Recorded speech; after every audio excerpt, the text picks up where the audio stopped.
729번째 책 소개입니다. 책에서 일부 내용을 발췌하여 소개드립니다. 책 제목 말의 진심. 저자 최정우.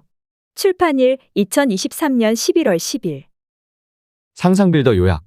말의 진심을 전하자. 책 소개. 숨겨진 마음에 다가가는 말의 심리학. 말은 생각의 표현이고 생각은 마음과 연결되어 있다. 따라서 사용하는 단어, 말의 속도, 목소리 톤, 몸짓에는 그 사람의 마음이 고스란히 묻어난다. 말은 정보를 전달하는 것이 아니라 마음을 나누는 수단이다. 가족, 동료, 친구 등 가까운 사람일수록 말 뒤에 숨은 진심을 들여다보지 못하면 소통이 힘들고 오해가 쌓이게 된다. 괜찮아, 몰라, 아니 등 평소에 자주 사용하는 말 습관을 들여다보면 그 사람의 진심이 무엇인지를 알 수 있다. 언어의 마음을 읽는 법을 심리학적으로 접근하고 대화의 기술로 소통을 해결한다. 저자 소개. 저자 최정우. 심리치료사, 심리상담가, 작가 및 강연가로 활동하고 있다. 서강대학교 경영학과를 졸업하고 가톨릭대학교 상담심리대학원 조직상담 과정을 마쳤다. 15년 동안 직장인의 삶을 살았으며 지금은 신나는 직업인의 삶을 살고 있다. 상담, 글, 강연 등을 통해 사람들에게 위로와 용기를 선사하는 일에 기쁨과 짜릿함을 느끼고 있다. 회사 생활의 경험과 심리상담에 대한 전문 지식을 접목해서 직장인은 물론 육군본부 병영생활 전문상담관으로 군간부와 병사들의 심리상담을 하고 있다. 책에서 얻은 내용. 심리학자 프로이트가 대화의 기술을 알려준다면? 정신분석학을 창시하고 인간의 무의식을 재발견한 프로이트는 인간의 행동이 합리적으로만 이루어지는 것이 아니라 마음 깊숙한 곳에 숨어있는 무의식이 감정과 행동에 영향을 미친다고 했다. 그리고 말은 무의식의 욕망이나 감정을 반영한다. 말을 통해 숨겨진 욕망이나 불편한 감정이 표출된다는 것이다. 이것은 우리가 상대의 말을 들을 때 사용하는 단어의 의미뿐 아니라 그 뒤에 숨겨진 진짜 감정을 함께 알아야 하는 이유다. 사람들은 자신의 감정을 말로 표현하기도 하지만 드러내기 힘든 감정을 감추기 위해서 말로 그럴듯하게 포장하는 경우도 많다. 그래서 말과 행동이 100% 같은 사람은 거의 없다. 또한 단어만으로 마음을 온전히 표현하는 데도 한계가 있다. 하나의 글이나 말에도 여러 가지 감정이 들어있기 때문이다. 좋다라고 말하지만 표정은 실은 기색이 역력할 수도 있고 그래라고 호응하지만 표정이나 태도를 보면 무관심한 경우도 많다. 이런 경우에 그 사람이 하는 말을 액면 그대로 받아들이면 진정한 소통이 이루어지지 않는다. 사람들은 대부분 속내를 완전히 드러내기보다는 내가 이 정도만 말해도 상대가 내 마음을 알아줬으면 하는 심리가 있다. 심지어 심리상담에서도 본심을 온전히 드러내지 못한다. 특히 온라인 소통이 일상이 된 요즘은 더더욱 말에 담긴 진짜 감정을 알기 어렵다. 그렇다면 상대의 말 뒤에 숨겨진 본심을 어떻게 알 수 있을까? 바로 평소에 자주 쓰는 말 습관을 관찰하는 것이다. 요즘은 정말 원하는 것이나 열심히 추구하는 어떤 것이 있을 때 진심이라는 단어를 붙여서 사용한다. 일의 진심, 노래의 진심 등. 소통의 부재의 시대를 살아가고 있는 지금 무엇보다 중요한 것이 말의 진심을 다하는 것이다. 말의 진심이란 말 뒤에 숨은 마음을 알아낸다는 의미뿐 아니라 상대와 대화를 나눌 때, 상대의 말을 들을 때 진심을 다해야 제대로 소통할 수 있다는 의미이기도 하다. 말의 본심을 알면 진심으로 다가갈 수 있다. 사람들의 말하는 것에서 본심을 알아내고 진심을 이끌어내는 방식으로 심리상담을 진행해온 저자는 주변 사람들이 자주 사용하는 특정 표현이나 말을 관찰하고 마음을 이해하면 더욱 효과적으로 소통할 수 있다고 말한다. 심리상담은 우선 행동보다는 그 사람의 말을 해석하고 분석하는 것으로 이루어진다. 말할 때의 표정, 태도, 자주 사용하는 단어를 관찰하면 그 사람의 자존감이 얼마나 높은지, 진실을 말하고 있는지, 얼마나 우울한지를 알 수 있다. 심리상담가로서 경험과 그동안 만났던 사람들, 가족이나 가까운 친구, 동료 등과 소통한 사례를 중심으로 말 속에 숨겨진 혹은 드러난 심리를 파악해서 소통하는 방법을 찾아낸다. 정말 괜찮아서 괜찮다고 하는지, 분명 이해하고 동의하는 마음으로 그렇게 해라고 하는지, 진심으로 나를 위해 하는 말인지, 내 마음을 알아달라는 신호인지, 위로해달라는 말인지 해결해달라는 요청인지, 상대가 말하는 본심을 알면 그에 맞춰서 적절하게 소통하고 상대의 마음에 한 걸음 다가가는 대화를 나눌 수 있다. 프로필. 내 말은 내 마음의 온도 표시. 정글북 등으로 노벨문학상을 수상한 영국의 작가 러디어드 키플링은 말은 인류가 사용하는 가장 강력한 마약이다라고 말했다. 왜냐하면 말은 우리의 생각과 감정을 비롯해 심리에 가장 큰 영향을 미치기 때문이다.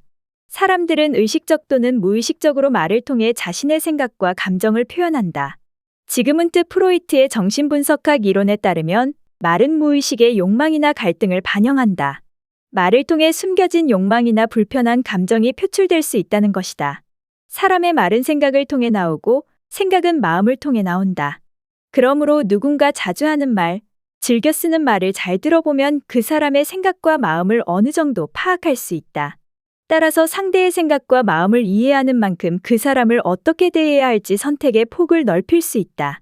심리학에서 말하는 언어 행동 분석이란 말의 내용뿐만 아니라 말의 속도, 목소리 톤, 몸짓 언어 등을 분석하여 그 사람의 심리를 파악하는 방법이다. 말뿐만 아니라 그 사람의 표현 방식, 억양, 몸짓 등을 함께 분석해서 심리 상태를 추론할 수 있다. 예를 들어 누군가 나는 괜찮아라는 말을 자주 한다면 그 사람은 실제로는 괜찮지 않을 가능성이 크다. 왜냐하면 자신의 감정을 숨기기 위해 괜찮아라는 말을 사용하는 경우가 많기 때문이다.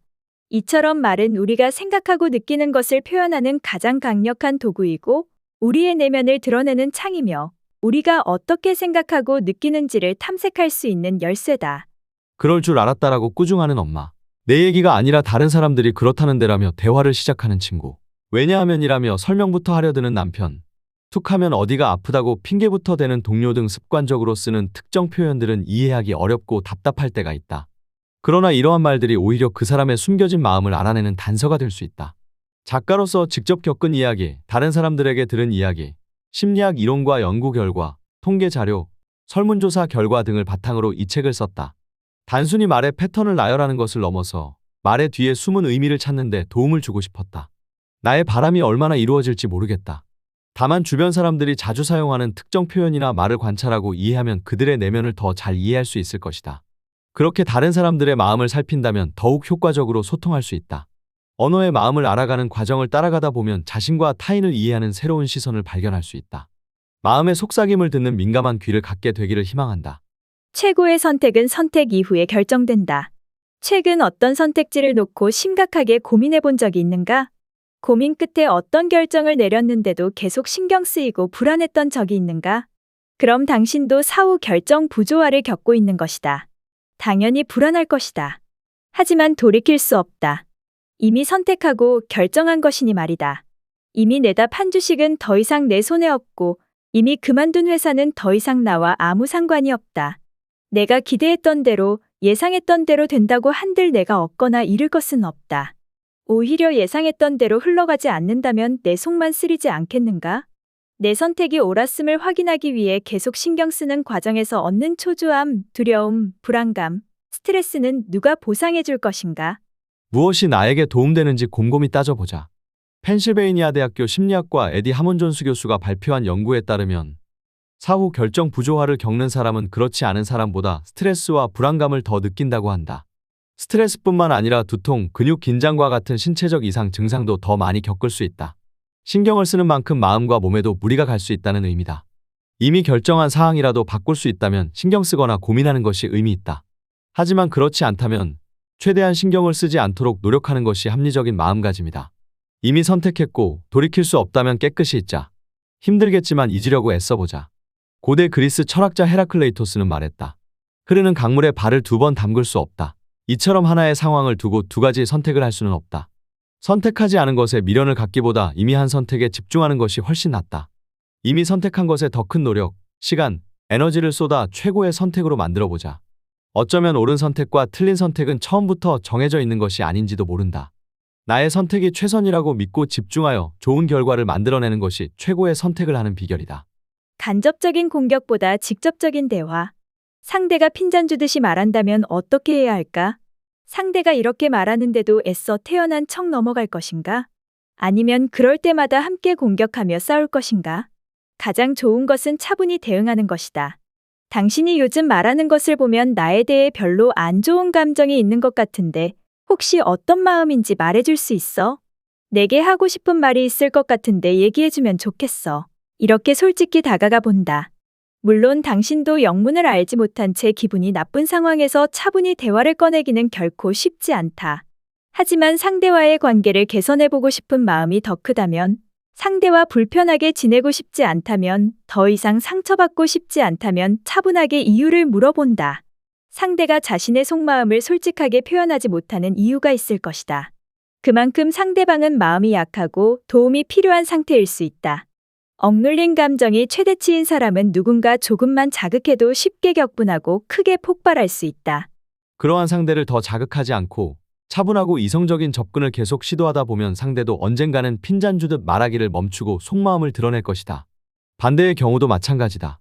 나도 차곡차곡 쌓여있던 불만을 소중한 사람이나 별 상관없는 제3자에게 핀잔 주듯이 말할 때가 있을 것이다. 자기계발 전문가인 데일 카네기는 데일 카네기의 인간관계로 내서 다음과 같이 말했다. 간접적인 공격은 문제를 해결하는 데 도움되지 않는다. 직접적인 대화와 이해를 통해 해결책을 찾아야 한다. 간접적인 공격을 지향하고 직접적이고 솔직한 대화를 통해 문제를 해결하는 태도가 중요하다. 주위에 핀잔 주듯 말하는 사람이 있다면 그 공격을 멈추도록 유도해보자. 또는 자신이 그러한 경향이 있다면 공격을 멈추고 진심 어린 대화를 꺼내보자. 나는 상황 탓, 남은 기질 탓. 자신의 행동은 상황 탓, 남들의 행동은 성향이나 기질 탓으로 돌리는 것은 불안감을 달래기 위한 자연스러운 심리적 방어 기제이기도 하다. 그런데 잘된 일은 내 탓, 잘 안 된 일은 남 탓으로 돌리기만 하면 문제없는 것일까? 이러한 성향의 가장 큰 문제는 실패를 거듭해도 발전이 없다는 점이다. 실패의 원인을 남 탓, 상황 탓으로 돌리다 보면 자신이 틀렸음을 인정하지 않기 때문에 개선할 여지도 없다. 마찬가지로 타인의 문제 행동을 그 사람 자체에서만 찾으려 한다면 미워하는 감정이 먼저 들기에 정확한 판단을 하기 어려울 수 있다. 그러면 누가 더 손해일까? 바로 나 자신이다. 상대방은 자신을 미워하고 있다는 사실도 모를 수 있다. 결국 미움이라는 감정, 누군가를 싫어하는 감정은 내가 짊어지고 가는 것이다. 다른 사람이 안 좋은 행동을 했을 때도 그럴 만한 이유가 있겠지라고 생각하면 내 마음이 좀 편해질 수 있다. 당신이 만나는 모든 사람은 당신은 잘 알지 못하는 전투를 하고 있다. 항상 친절하게 대하라. 고대 철학자 플라톤의 말이라고 전해진다. 우리 모두 자신만의 고민과 우울함을 가지고 있다. 저마다 해결해야 할 문제가 있다. 편의점에서 아르바이트를 하는 사람이든 세계적인 기업의 CEO이든 마찬가지다. 이런 생각을 하면 마주하고 있는 누군가에 대해 조금은 너그러운 마음을 가질 수 있다. 이 사람도 분명 어떤 문제로 고민하고 있고 그 문제를 해결하기 위해 분투하고 있다라고 생각한다면 누군가의 안 좋아 보이는 행동도 누군가를 미워하는 마음도 조금은 누그러뜨릴 수 있다. 걱정은 억누르지 말고 끄집어내라. 습관적으로 불안감을 느끼고 걱정하는 마음의 원인은 그 외에도 많다. 새로운 일을 앞두고 과도하게 불안감을 느끼는 경향이 있다면 스스로 불안감을 좀 낮추고 덜 걱정하고 싶다면 이렇게 생각해보자. 두려움을 아예 떨치려 하지 말고 두려움에 적응하라. 불안장애가 있는 사람들은 걱정을 억누르려고 할수록 더 많이 걱정하게 된다는 것을 보여주는 연구가 있다. 펜실베이니아 대학교 심리학과의 미셸 유먼 교수는 불안장애가 있는 참가자들에게 걱정되는 마음을 억눌러라고 요청했다. 이들은 이러한 요청을 받지 않은 참가자들보다 결과적으로 더 불안감을 느낀 것으로 나타났다. 걱정을 억누를수록 불안감이 더 악화된다는 것을 보여준다. 걱정되는 마음을 인정하고 받아들이는 것이 오히려 불안감을 관리하는 데 도움이 될 수 있다. 새로운 일을 앞두고 두려움을 느끼는 것은 자연스러운 감정이다. 하지만 두려움을 완전히 제거하려고 할수록 두려움은 더 끈질기게 달라붙는다. 불안감을 그 자체로 인정해주는 것이 불안감을 다스리는 효과적인 방법이다. 불안한 감정을 애써 지우려고 할수록 오히려 불안감을 부추길 수 있다. 불안한 마음을 계속 생각하고 신경 쓰기 때문이다. 불면증이 있는 사람이 나는 불면증이 아니다. 나는 잠을 잘 잘 수 있다라고 반복해서 생각하는 것과 마찬가지다. 잠이 안 오는데 잘 수 있다고 생각한들 잠이 오겠는가?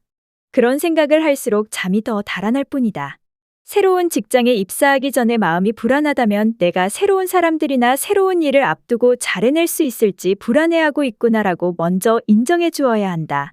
불안감을 무조건 나쁘게 볼 필요도 없다. 불안감은 우리가 살아있다는 증거다. 무언가를 하고 싶어하고 무언가에 대한 의지가 있다는 방증이다.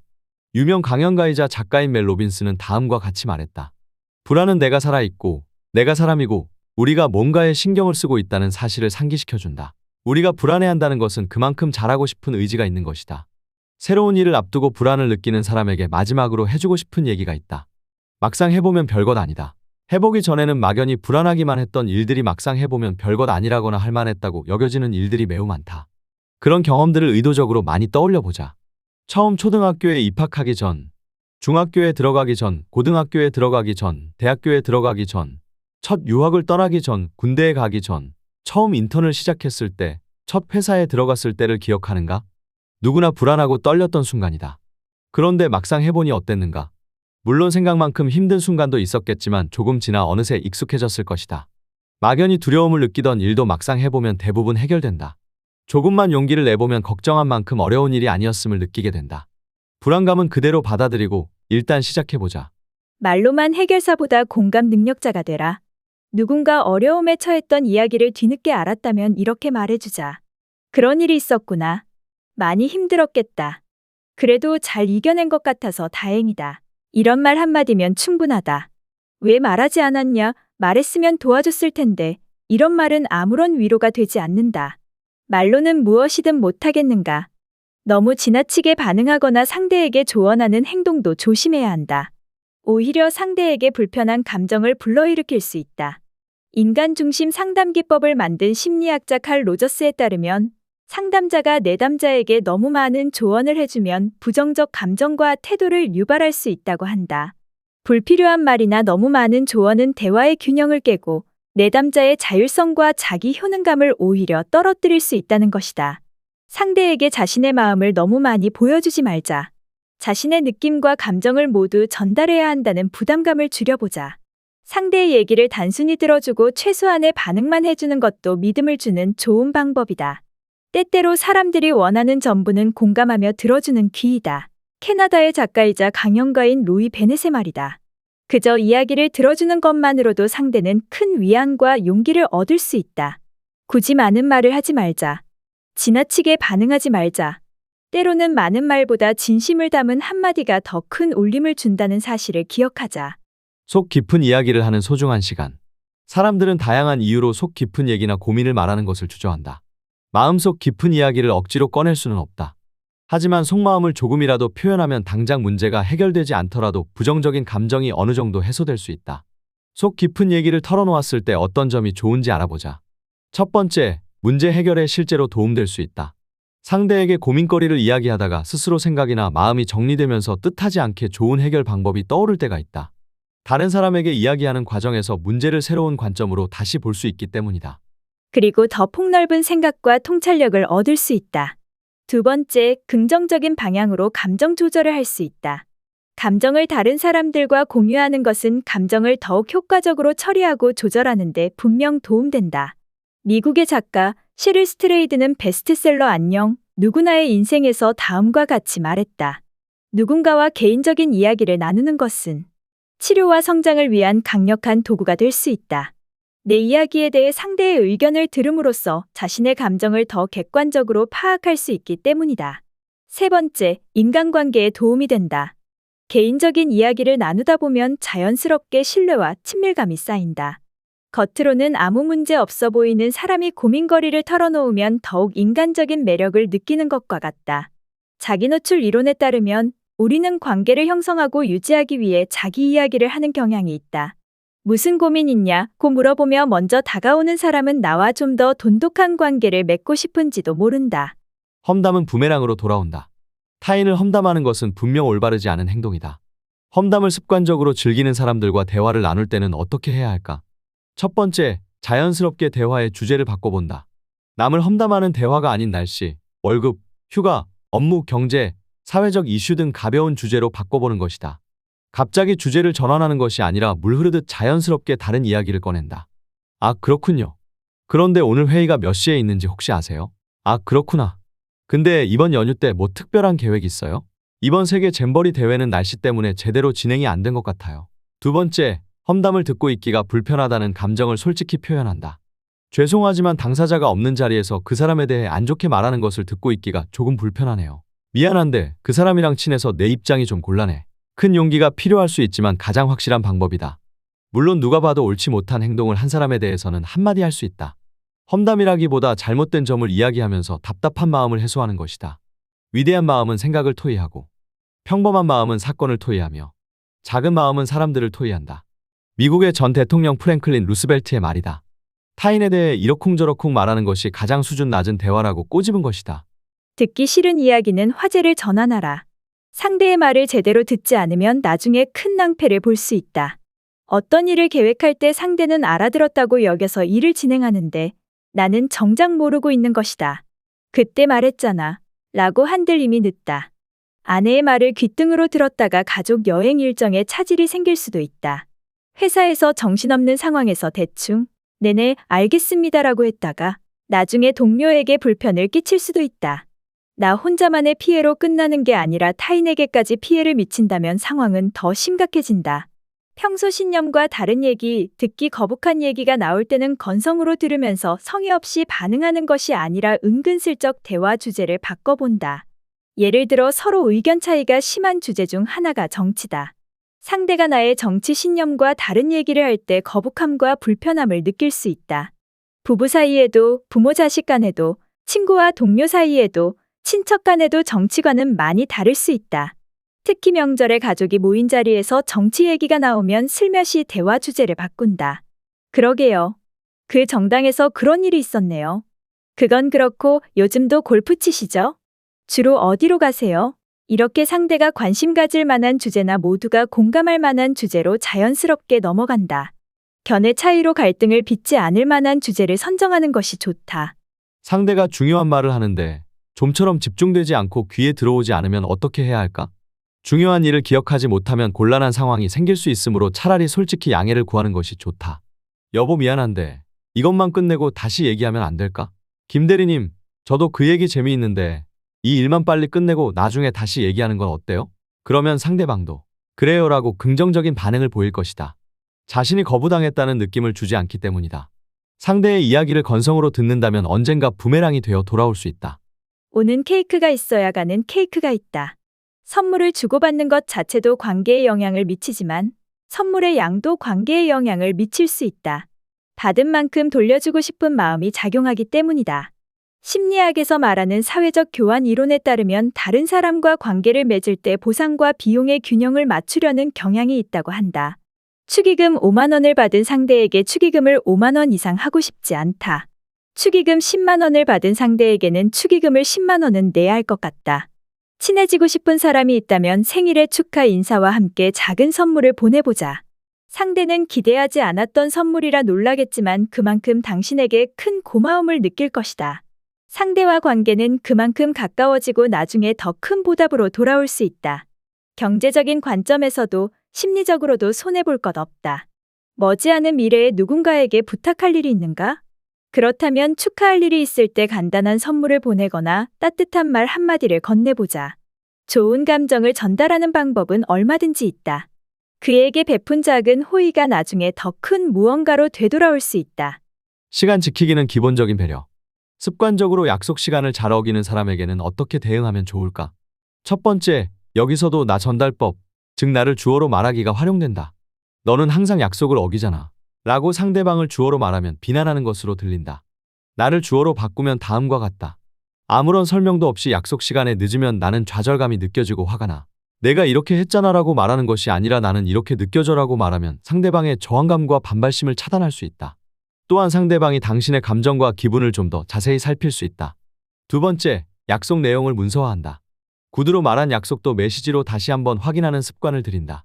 상대방이 날짜나 시간을 자주 헷갈릴 수 있기 때문에 다음과 같이 메시지를 남겨둔다. 오늘 만나서 반가웠습니다. 그럼 아까 얘기 나눈 대로 다음 약속은 11월 16일로 하겠습니다. 꼭 기억해 주세요. 상대에게 다시 한번 약속 내용을 각인시키고 나중에 상대방이 약속을 어기면 메시지를 근거로 따져 물을 수 있다. 상담 약속과 일정 관리가 중요한 나 역시 이러한 방법을 충분히 활용하고 있다. 내담자와 상담 약속을 정할 때 웬만하면 문자 메시지를 활용한다. 말로 나눈 내용도 이후 메시지로 다시 한번 주고받으며 확인한다. 지금까지 상상빌더였습니다. 감사합니다.